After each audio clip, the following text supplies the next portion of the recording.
Sir आज PGI के contract कर्मचारी जो हैं वो प्रोटेस्ट कर रहे हैं, किस लिए ये प्रोटेस्ट है, क्या आपकी मांगे हैं और आप अपने बारे में थोड़ा बताएं। मैं अश्विनी कुमार मुंजाल हूँ। मैं चेयरमैन हूँ जॉइंट एक्शन कमेटी पीजे कॉन्ट्रैक्ट वर्कर्स यूनियंस। हमारे पास 4 रजिस्टर्ड यूनियन और एक अनरजिस्टर्ड जिसकी रजिस्ट्रेशन पेंडिंग है।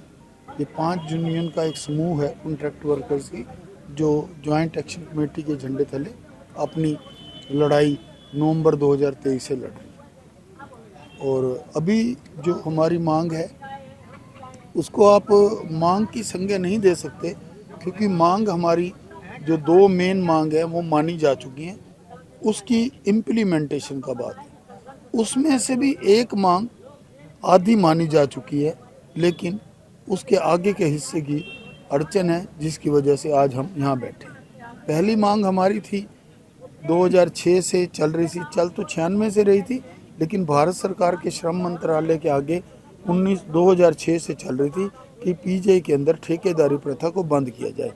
4 कैटेगरी का हमारा केस चल रहा था, जिसके अंदर सफाई कर्मचारी, सिक्योरिटी गार्ड, किचन स्टाफ जिसमें बीयर और कुक्स हैं, और हॉस्पिटल अटेंडेंट जिसको आम भाषा में वार्ड बॉय भी कह देते हैं। तो इन 4 कैटेगरी का केस चल रहा था कि इनकी ठेकेदारी प्रथा कम बंद की जाए। 8 साल की सुनवाई के बाद, क्योंकि बोर्ड है देश में जिसका नाम है central advisory contract labour board, जो ये फैसला करता है कि ठेकेदारी प्रथा ठीक चल रही है या गलत चल रही है। सुप्रीम कोर्ट ने एक बात साफ कर दी है कि देश की कोई भी कोर्ट इंक्लूडिंग सुप्रीम कोर्ट ये फैसला नहीं करेगी कि ठेकेदारी प्रथा चले कि ना चले, वो गलत है कि ठीक है।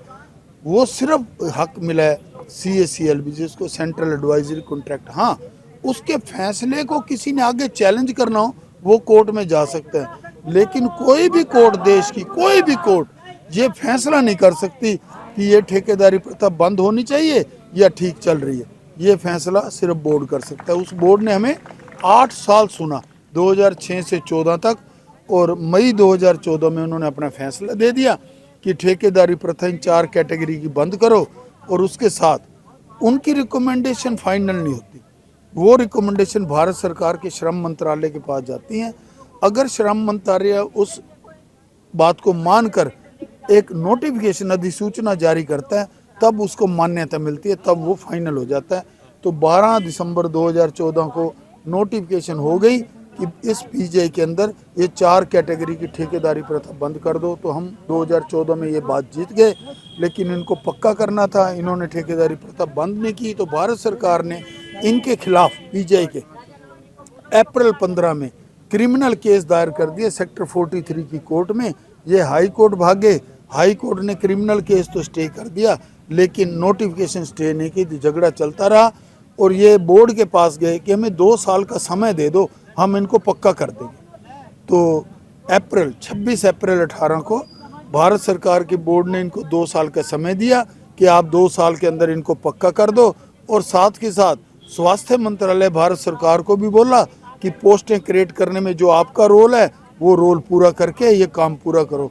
एक शर्त रखी और कि भाई आप जब तक पक्का नहीं करते इनको पक्के के बराबर तनख्वाह दोगे, जिसको हम सेम एंड सिमिलर वेज कहते हैं। वो रूल 25 है, contract labour regulation and abolition rules हैं 1971, उसके तहत पक्के के बराबर सैलरी मिलनी चाहिए। हम हाई कोर्ट में गए कि भाई इनको 2 साल की एग्जाम्पशन मिल गई है, इनका केस अब ख़त्म करो और हमारे पैसे दो। 13 मार्च 2019 को भारत सरकार हाई कोर्ट ने, माननीय उच्च न्यायालय ने इनका केस डिसमिस किया और जजमेंट में कहा कि जो 2 साल तो आप इनको लोगे पक्का करने में, इनके जो 2018 से आपने पैसे देने वो पैसे दिए। लेकिन पीजीआई प्रशासन ने 2 साल का एग्जाम्पशन तो ले ली, एंजॉय कर रहे हैं, लेकिन उस समय हमारा पैसा नहीं दिया। हाई कोर्ट में मसला चलता रहा, बीच में कोविड आ गया, कोविड के दौरान मसला ठंडा हुआ, 21-22 में दोबारा से चला और अंततः 46 करोड़ रुपए हमारा इकट्ठा हो गया। इन्होंने एक चिट्ठी दी भारत सरकार ने, स्वास्थ्य मंत्रालय ने, कि हाई कोर्ट से 6 हफ्ते का समय ले लो। ये बात है 6 जुलाई 2023 की, कि 6 हफ्ते में हम इनके पैसे दे देंगे। वो पीरियड अगस्त में ख़त्म हुआ, अगस्त में डेट लगी हाई कोर्ट की। ना पीजीआई का वकील गया, ना भारत सरकार का वकील गया। तो हमें बहुत दुख लगा कि हम 5 साल से लड़ रहे हैं, हाई कोर्ट की जजमेंट आ चुकी है, हाई कोर्ट में रिटर्न दे के भी झूठ कर गए, वो झूठा हो गया और हमारे पैसे नहीं दे रहे। तब हमने जॉइंट एक्शन कमेटी का गठन किया और नवंबर 2023 से अपनी लड़ाई शुरू की। और उस लड़ाई का एक मोड़ पे 20 जनवरी को 24 को डायरेक्टर ने हमसे समझौता किया रिटर्न कि मैं 7 फरवरी से आपकी रिवाइज सैलरी दे दूंगा और एरियर जो है कुछ समय में दूंगा। तो हम तैयार हो गए, हमने वो एग्रीमेंट साइन कर लिया। और लेकिन डायरेक्टर पीजीआई ने धोखा दिया, दोबारा हाई कोर्ट चले गए, हमारी एंट्री बैन करवा दी, हड़तालों पे बैन लगवा दिया और हमें ऐसे तंग करने का एक फार्मूला शुरू कर दिया और ये कह दिया कि इनके ऊपर एस्मा की कार्रवाई की जाए, जबकि एस्मा पीजीआई में था ही नहीं। तो अप्रैल 24 में हम जब अपना एक यहाँ से प्रदर्शन लेके सेक्टर 25 रैली लेके जा रहे थे तो हमारे 8-10 लोगों को अरेस्ट किया गया। 2 अप्रैल को रात को हमें जेल ले गए और 3 अप्रैल 2024 को यहाँ पर हड़ताल हो गई। वो हड़ताल इनके कारण हुई क्योंकि इन्होंने हमारे नेतागण को अरेस्ट कर लिया, जिसमें मैं भी था और 4-5 साथी थे। जैसे हम जेल गए, आप हैरान हो जाओगे, जो पैसे हाई कोर्ट ने कहे थे 2019 में 13 मार्च को और भारत सरकार ने कहे थे 9-10-18 को, वो पैसे 3 अप्रैल 24 को 46 करोड़ की सैंक्शन, हम जेल में बैठे हैं और ये सैंक्शन आ गई स्वास्थ्य मंत्रालय को और वहाँ से 19 अप्रैल को यहाँ पहुँच गई।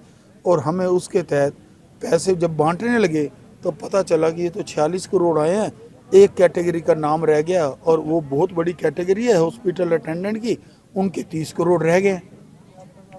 तो 11 जून को फिर एक बार हड़ताल हो गई कि भाई आपने तो बहुत बड़ा धोखा दिया, आपने ऐसी बड़ी गलती कैसे की कि 30 करोड़ रुपए एक कैटेगरी को छोड़ दिया, जबकि इससे पहले जब पैसे सैंक्शन के लिए भेजा था उनका नाम था। तो इन्होंने कहा कि देखो जो 46 करोड़ आ गए हैं उसमें से आज हम आपके खातों में आज ही पैसा डाल देंगे, इतना इतना 1 साल का 2 साल का, और उनके लिए कल 12 जून को हम नई चिट्ठी लिख देंगे, 30 करोड़ उनका भी आ जाए। हम तैयार हो गए, हमने अपनी हड़ताल 11 जून की दोपहर बाद वापस ले ली। अभी सर, अभी जो ये हड़ताल चल रही है, इसका आप क्या देखते हैं कि ये कब तक अब मतलब चलेगी? आश्वासन मिला है? नहीं, हमारे साथ पिछले 14 नवंबर से हम यहाँ बैठे, ना कोई बातचीत हुई है, ना कोई आश्वासन मिला। बीच में सर बात आ रही थी कि 31 दिसंबर तक का समय जो है वो पीजीआई ने लिया हुआ है, ऐसी भी कोई बात है? 31 जनवरी तक इन्होंने समय अपने जो सरकारी पिट्ठू हैं, जो पीजीआई के दलाल हैं 3-4, जिनका कोई जॉइंट एक्शन कमेटी से लेना नहीं, किसी यूनियन से लेना देना नहीं, उनको चुपके से बुलाया, उनसे कोई समझौता किया और उसके 3 बंदों के साइन करके बाज़ार में फेंक दिया ताकि जो 23 तारीख को प्रोटेस्ट होना है उसमें लोग गुमराह हो जाएं, कम जाएं कि पीजीआई प्रशासन मान गया है कि हम 31 जनवरी को आपके सारे एरिया दे दें। लेकिन जब हमने वो पढ़ा, पहली बात तो खुशी तो हमें हुई कि 31 जनवरी को वो हमारे पैसे दे देंगे, लेकिन ये समझौता ऐसे बंदों के साथ हो जिनकी ना कोई मेंबरशिप है, ना कोई यूनियन है, ना कुछ है, और वैसे भी सरकार का जो कानून है सिर्फ वही यूनियन नेगोशिएट कर सकती है और उसी के साथ समझौता हो सकता है जिसके पास 51% मेंबरशिप हो। वो 51% मेंबरशिप का तो वो तो इंडिविजुअल 2-4 लोग हैं जिनका कोई लेना देना नहीं, 51 क्या 10% भी अगर दिखा दें उनके साथ मेंबर हैं। तो हमने कहा कि हम भी, आप हमारे साथ समझौता करो, हम तैयार हैं 31 जनवरी तक अगर आप हमारे पैसे देते हो, लेकिन गोल मोल नहीं। हमारे 90 करोड़ बकाया हैं, एक 13 जनवरी 24 से आज तक का बकाया 60 करोड़, और जो 76 करोड़ आपके पास आ गया है उसमें से आपने गैर कानूनी ढंग से 20 करोड़ रोक रखा है। कब कौन सा पैसा मिलेगा?